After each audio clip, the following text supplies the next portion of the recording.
Ini wastafel. Ini rumah sakit.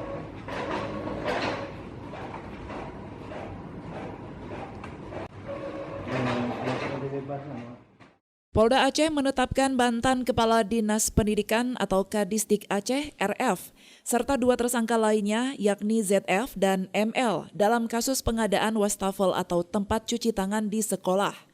Penetapan 3 tersangka didasarkan pada bukti yang cukup yang telah melalui serangkaian pemeriksaan dan pengumpulan alat bukti. Berdasarkan dari hasil gelar perkara yang dilakukan pihak Ditreskrimsus Polda Aceh, penyidik berkesimpulan terdapat unsur kerugian negara yang mencapai 7,2 miliar dalam kasus pengadaan wastafel, yang dananya bersumber dari dana refocusing COVID-19 yang dialokasikan dalam APBA 2020.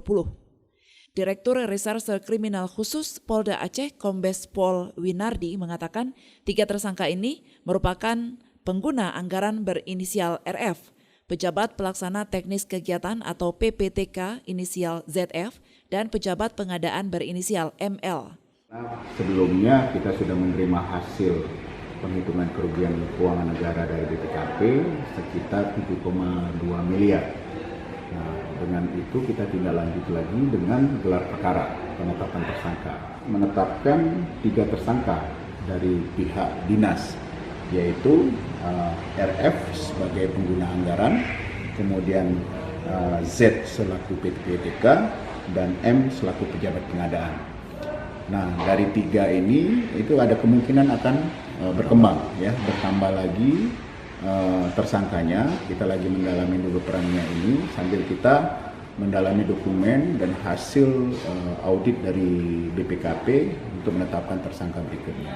Kita sudah mengamankan lebih kurang 3,3 miliar hasil dugaan, ya, dari hasil korupsi dari pengadaan wastafel ini, ya, mulai dari tidak ada spek, kemudian kelebihan bayar dan sebagainya.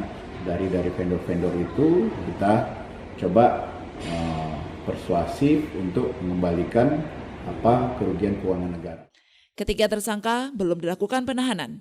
Selain dinilai masih kooperatif, penyidik juga masih melakukan pemeriksaan. Penahanan akan dilakukan di saat penyidik merasa perlu. Dari Banda Aceh, Lala Nurmala melaporkan untuk Puja TV Aceh.